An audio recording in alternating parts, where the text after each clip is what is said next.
Hello everyone, welcome back to my YouTube channel all about radio. आज हम MRI के जो फर्दर कंपोनेंट्स हैं उनके बारे में बात करेंगे, क्योंकि एमआरआई का इमेज बनाने के लिए जो बहुत ही इंपॉर्टेंट पॉइंट हैं वो है प्रिसीजन एंड लार्मर या प्रिसीजनल फ्रीक्वेंसी। मतलब जब आपको पेशेंट की बॉडी को एमआरआई फील्ड में रखना है, जैसे कि मैंने अपने प्रीवियस लेक्चर में डिस्कस किया था कि जब हम ह्यूमन बॉडी को मैग्नेटिक फील्ड में रखते हैं तो मैग्नेटिक फील्ड के इन्फ्लुएंस से हमारा जो हाइड्रोजन प्रोटॉन है वो एक्साइटेड स्टेट में जाता है। तो जब वो एक्साइटेड स्टेट में जा रहा है तब वहां तक जाने से पहले और उस जाने के बीच में क्या इवेंट्स होते हैं, वही उनमें से एक है हमारा प्रिसीजन, और उसी के साथ जुड़ा हुआ है प्रिसीजनल या लार्मर फ्रीक्वेंसी। तो बिना टाइम वेस्ट किए इस लेक्चर को शुरू करते हैं, बट शुरू करने से पहले आप हमारे यूट्यूब चैनल को सब्सक्राइब करना ना भूलें।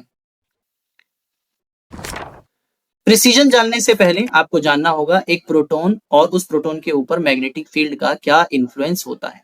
When the spinning proton is considered to be like a bar magnet। अगर आपको याद हो, जब मैंने आपको इंट्रोडक्शन बताया था एमआरआई का, उसमें मैंने आपको सबसे पहले जो बताया वो ये था कि हमारा जो एमआरआई है वो न्यूक्लियर मैग्नेटिक रेजोनेंस यानी एनएमआर के प्रिंसिपल पे बेस्ड है। एनएमआर के प्रिंसिपल का क्या मतलब होता है?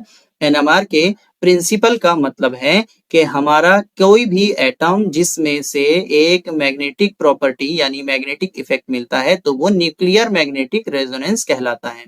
तो हम किसी भी प्रोटॉन को अगर स्पिन करते हुए देखते हैं तो उसे एक बार मैग्नेट मान सकते हैं, जैसे कि हाइड्रोजन। तो हाइड्रोजन को हमने एक बार मैग्नेट मान लिया है। बार मैग्नेट कैसे? जैसे मैं इसको हवा में छोड़ूंगा तो ये मैग्नेट अपने आप को मैग्नेट के, अगर ये नॉर्थ पोल है तो मैग्नेट का साउथ पोल होगा इस साइड में, और अगर ये इसका नॉर्थ है तो इधर में, इसका साउथ है तो इधर मैग्नेट का नॉर्थ होगा। यानी ये अपने आप को नॉर्थ साउथ मैग्नेटिक फील्ड के हिसाब से एडजस्ट कर लेता है। तो ये एक बार मैग्नेट है। The magnetic moment of a single proton is very small, not detectable, whereas billions of atoms gives measurable MRI signal।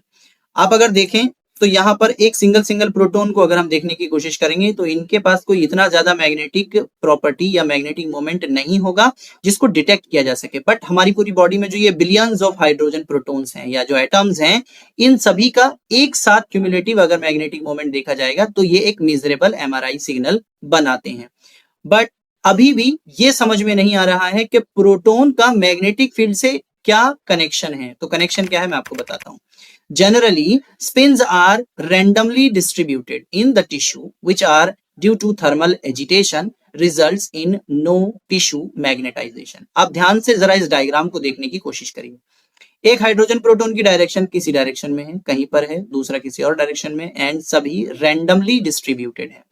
Randomly distributed किस लिए? क्योंकि हमारी बॉडी में थर्मल एनर्जी है और उस थर्मल एनर्जी की एजिटेशन की वजह से हमारे सारे टिश्यूज अलग अलग किसी भी रैंडम डायरेक्शन में हैं और सब एक दूसरे के मैग्नेटिक मोमेंट को कैंसिल आउट कर रहे हैं, जिसकी वजह से हमारी बॉडी किसी भी तरह से कोई मैग्नेटिक प्रॉपर्टी शो नहीं करती है। आप अगर नॉर्मली किसी भी प्रोटॉन को, मतलब किसी मेटल को अपनी बॉडी के ऊपर अट्रैक्ट करने की कोशिश करेंगे तो वैसा रिजल्ट में हमें कुछ भी पॉजिटिव नहीं मिलेगा। रीजन है क्योंकि यहाँ पर हमारा, आप देख सकते हैं, मैग्नेटाइजेशन भी जीरो है और मैग्नेटिक फील्ड भी, जो वेक्टर है वो भी जीरो है और मैग्नेटिक फील्ड का इन्फ्लुएंस भी जीरो है।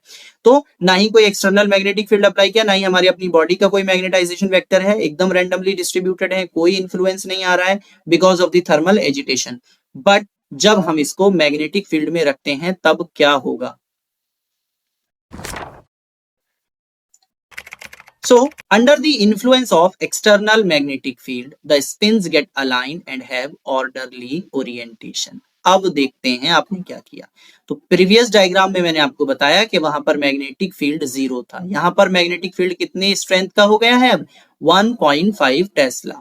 तो इसकी वजह से जो मैग्नेटिक वेक्टर है वो अब जीरो से तो ज्यादा ही होगा, इससे कम नहीं हो सकता। अगर इससे कम होगा तो इसका मतलब है इसका कोई भी इन्फ्लुएंस हमारे प्रोटॉन पर नहीं हो रहा है। और उसके लिए देखेंगे कैसा हुआ। तो ये हमारे मैग्नेटिक फील्ड की डायरेक्शन थी, लॉन्गिट्यूडनल डायरेक्शन। तो कुछ प्रोटॉन ऐसे हैं जो इसकी ही डायरेक्शन में है, आप देख सकते हैं, और कुछ प्रोटॉन ऐसे भी हैं जो इसके एंटी पैरेलल भी अलाइंड हैं। तो अब ये कौन से प्रोटॉन हैं जो पैरेलली अलाइन होते हैं और कौन से प्रोटॉन हैं जो एंटी पैरेलल अलाइन होते हैं? Thus, spins are distributed in two energy states, namely low energy level and high energy level. तो इसका मतलब ये डिस्ट्रीब्यूशन जो हुआ दो ही लेवल पर, क्योंकि हमें दिख रहा है एक पैरेलल दिख रहा है, एक एंटी पैरेलल दिख रहा है, तो इन दोनों में से कोई एक लेवल है जो हाई एनर्जी होगा और कोई एक लेवल है जो लो एनर्जी होगा. तो just think in your mind, आप मुझे बताने से पहले आप जरा एक बार सोच कर देखिए कौन से प्रोटॉन्स को इन्फ्लुएंस करना आसान होगा. जिनके पास ज्यादा मैग्नेटिक एनर्जी है और जो ज्यादा रिजिडली अपनी स्ट्रक्चर अपनी ओरिएंटेशन में जमे हुए हैं, क्या उनको इन्फ्लुएंस करना इजी होगा, या जो बहुत वीक हैं जिनके पास बहुत कम एनर्जी है उनको इन्फ्लुएंस करना इजी होगा. तो आप थोड़ा सोचें और उसके बाद ही मैं आगे कंटिन्यू कर रहा हूं. तो इसका मतलब है आपने डेफिनेटली सोचा होगा और आपको एक आंसर मिल जाना चाहिए, और वो आंसर ये है कि spins having low energy align parallel to the external magnetic field and spin upwards. आप देख सकते हैं कि जिनके पास एनर्जी कम थी, जो लो एनर्जी प्रोटॉन्स थे, उनको इन्फ्लुएंस करना आसान रहा. जी हाँ, बिल्कुल आपने सही सोचा कि जो ये लो एनर्जी प्रोटॉन्स हैं इनको इन्फ्लुएंस करना इजी रहा हमारे एक्सटर्नल मैग्नेटिक फील्ड के लिए, और जो ये लो एनर्जी प्रोटॉन्स थे ये हमारे किस डायरेक्शन में अलाइन हो गए हैं, एक्सटर्नल मैग्नेटिक फील्ड की डायरेक्शन में, यानी पैरेलली अलाइन हो गए. But spins having high energy oppose the external magnetic field and spin downwards. और आप देखेंगे तो जिनके पास ज्यादा एनर्जी है वो थोड़ा सा अपने आप के एरोगेंस में, अपने एटीट्यूड में इस मैग्नेटिक फील्ड को अपोज करने का पूरा ट्राई करते हैं और इसके ऑपोजिट डायरेक्शन में अपने आप को स्पिन कराते हैं. अगर हमें इनको भी चाहिए कि ये भी इस डायरेक्शन में आ जाए, यानी पैरेलल डायरेक्शन में आ जाए, मैं आपको एक चीज बता दूं, जो हमें सिग्नल मिलेगा वो सिर्फ इन प्रोटॉन से मिलेगा. यानी जो लो एनर्जी पॉपुलेशन है जो मैग्नेटिक फील्ड के डायरेक्शन में है, सिर्फ इनसे ही मिलेगा, यानी जो लॉन्गिट्यूडनल डायरेक्शन में मिलते हैं. अगर इनको भी ऊपर लाना है तो फॉर एग्जांपल जैसे ये 1.5 टेस्ला में हमारे इतने number of proton parallel direction में आए और इतने number of proton anti parallel direction में आए. अगर मैं चाहता हूं कि ये वाले भी मेरे पैरेलल डायरेक्शन में आए, then I have to increase the strength of magnetic field. यानी 1.5 टेस्ला पर अगर 5 थे, यहाँ पे 6 है, तो मैं इसको डबल कर देता हूं, तो यहां से 5 और ऊपर चले जाएंगे और एंटी पैरेलल डायरेक्शन में सिर्फ एक बचेगा at the strength of 3 Tesla. यानी हमारा स्पिन लेवल और बढ़ जाएगा इन लो एनर्जी स्टेट, और हमारा जो इमेज है, जो सिग्नल है, वो और बेस्ट क्वालिटी का हमें मिलने वाला है. तो ये इन्फ्लुएंस है मैग्नेटिक फील्ड का ऑन योर प्रोटॉन. अब बात करते हैं कैसे इस इन्फ्लुएंस के बाद क्या क्या इवेंट्स यहां पर देखने को मिलते हैं. तो आपने एक चीज देखी, मैंने जब आपको बताया कि हाइड्रोजन प्रोटॉन स्पिन कर रहा है, कोई भी प्रोटॉन अपने एक्सिस के अराउंड क्या कर रहा है, स्पिन करता है. तो ये जो स्पिन हो रहा है ये ही इसको मैग्नेटिक प्रॉपर्टी जनरेट करने में हेल्प करता है.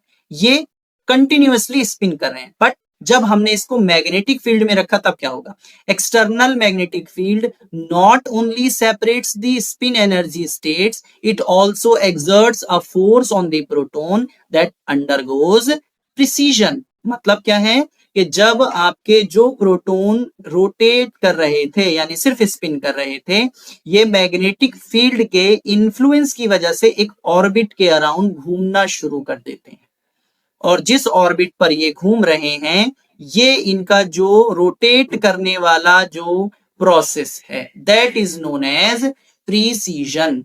सो the direction of the spin axis tilts and rotate around the external magnetic field with fixed frequency. अब हो क्या रहा है कि ये external magnetic field क्योंकि फिक्स है, मैग्नेटिक फील्ड की जो फ्रीक्वेंसी है वो चेंज नहीं हो रही है. 1.5 टेस्ला है तो 1.5 टेस्ला, 3 टेस्ला है तो 3 टेस्ला.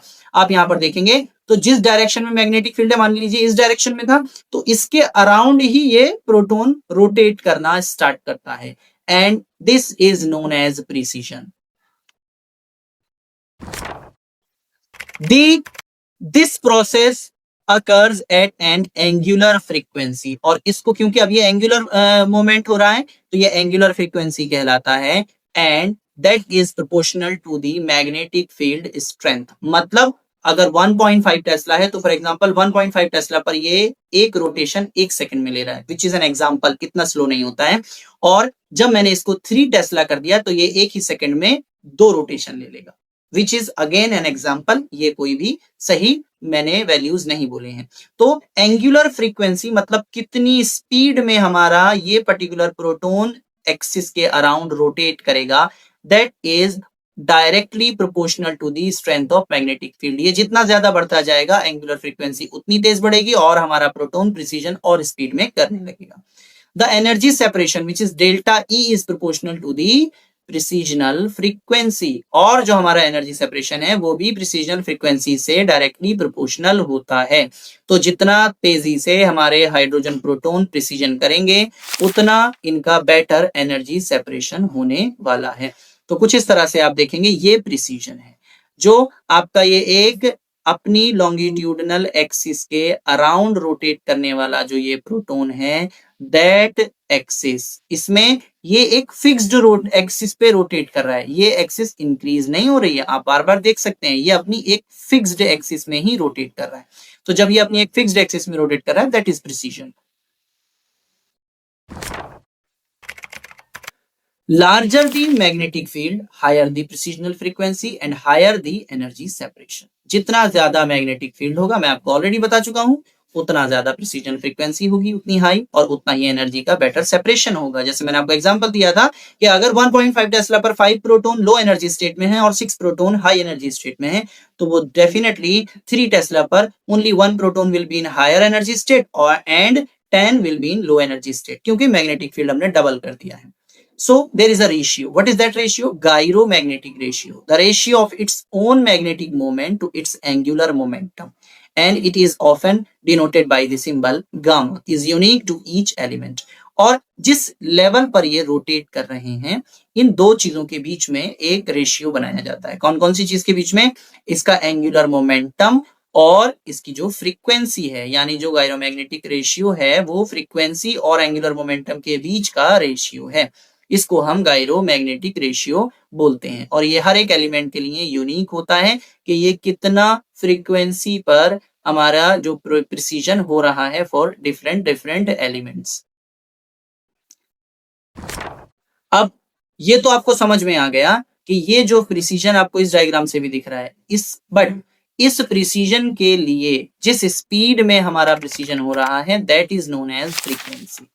तो लार्मर और precessional frequency in MRI refers to the rate of precession of magnetic moment of the proton around the external magnetic field. मतलब आपका जो ये लार्मर या प्रिसीजनल फ्रीक्वेंसी है एमआरआई में, ये किस चीज को रेफर करता है कि हमारा ये पर्टिकुलर प्रोटॉन किस स्पीड में, किस रेट में पर सेकेंड जो है रोटेट कर रहा है अराउंड मैग्नेटिक फील्ड, जो कि इस डायग्राम में बहुत क्लियरली विजिबल है। आप देख सकते हैं ये मैग्नेटिक फील्ड के अराउंड रोटेट कर रहा है। तो कितनी स्पीड में ये रोटेट करता है, किस रेट से, that is known as Larmor और precessional frequency.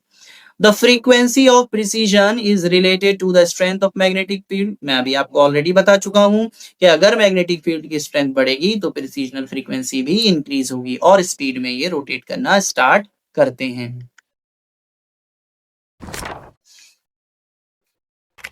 The precisional frequency of nuclei of a substance placed in a static magnetic field is calculated from the Larmor equation. और जब हम एक न्यूक्लियाई को, किसी सब्सटेंस को एक मैग्नेटिक फील्ड में रखते हैं, स्टैटिक मतलब एक फिक्स्ड मैग्नेटिक फील्ड में रखते हैं, तो उसको एक लार्मर इक्वेशन दी गई जिसकी हेल्प से हम कैलकुलेट कर सकते हैं। तो यहां पर भी वो फॉर्मूला लिखा है, जबकि मैं आगे आपको इसको और अच्छे से बताने वाला हूं। तो ये आप देख सकते हैं ये मैग्नेटिक फील्ड के अराउंड आपका प्रोटॉन जो है प्रिसीजन कर रहा है। देखिए अभी भी प्रिसीजन हुआ है, इमेज बनाने वाली स्टेज पे हम अभी भी प्रोटॉन को नहीं लेकर जा पाए हैं, अभी हमें उस स्टेज पर भी जाना होगा, वो हम नेक्स्ट वीडियो में डिस्कस करने वाले हैं। तो पहले प्रिसीजनल फ्रीक्वेंसी को कंप्लीट करेंगे। प्रिसीजनल फ्रीक्वेंसी के लिए मैंने आपको बताया एक इक्वेशन, लार्मर इक्वेशन जिसे हम बोलते हैं। ये लार्मर इक्वेशन किस तरह से हम देखिए कैलकुलेट करते हैं, that is omega is equals to gamma B या B naught, where omega is Larmor frequency in megahertz, gamma is the gyromagnetic ratio in gamma hertz per Tesla, and B is the strength of the static magnetic field in Tesla. तो ये तीनों चीजों को use करते हुए हमें पता चलता है कि कितनी स्पीड में, किस फ्रीक्वेंसी पर हमारे जो प्रोटॉन्स हैं वो अपनी एक्सिस के अराउंड रोटेट करने वाले हैं। सो ये आपकी लार्मर फ्रीक्वेंसी की जो इक्वेशन है, लार्मर इक्वेशन किस तरह से है ये देखेंगे। ये आपका ओमेगा है, ये हमारा गायरोमैग्नेटिक रेशियो है एंड ये बी नॉट है। तो ये बी नॉट की डायरेक्शन आपको दिखा रहा है और ये इसको रोटेट करने की जो एक स्पीड है दैट इज ओमेगा। तो यही हमें ओमेगा और इन दोनों के बीच का जो रेशियो है वो है हमारा गायरोमैग्नेटिक रेशियो। इन दोनों की हेल्प से इसको कैलकुलेट करते हैं। That is all about precession and precessional frequency. आपने ये भी जान लिया है साथ में कि एक प्रोटॉन के ऊपर मैग्नेटिक फील्ड का कैसे इन्फ्लुएंस होता है। और इसके आगे की प्रोसेस अभी क्योंकि एमआरआई इमेज बना नहीं है, अभी सिर्फ हमने हाइड्रोजन प्रोटॉन यानी ह्यूमन बॉडी को मैग्नेटिक फील्ड के इन्फ्लुएंस में रखा है। अब इन्फ्लुएंस में रखने के बाद आगे जो नेक्स्ट स्टेप है वो क्या होगा, वो हम नेक्स्ट वीडियो में डिस्कस करेंगे। So stay tuned for the next video to better understand the MRI, the image formation process of MRI. Thank you so much. Have a good day.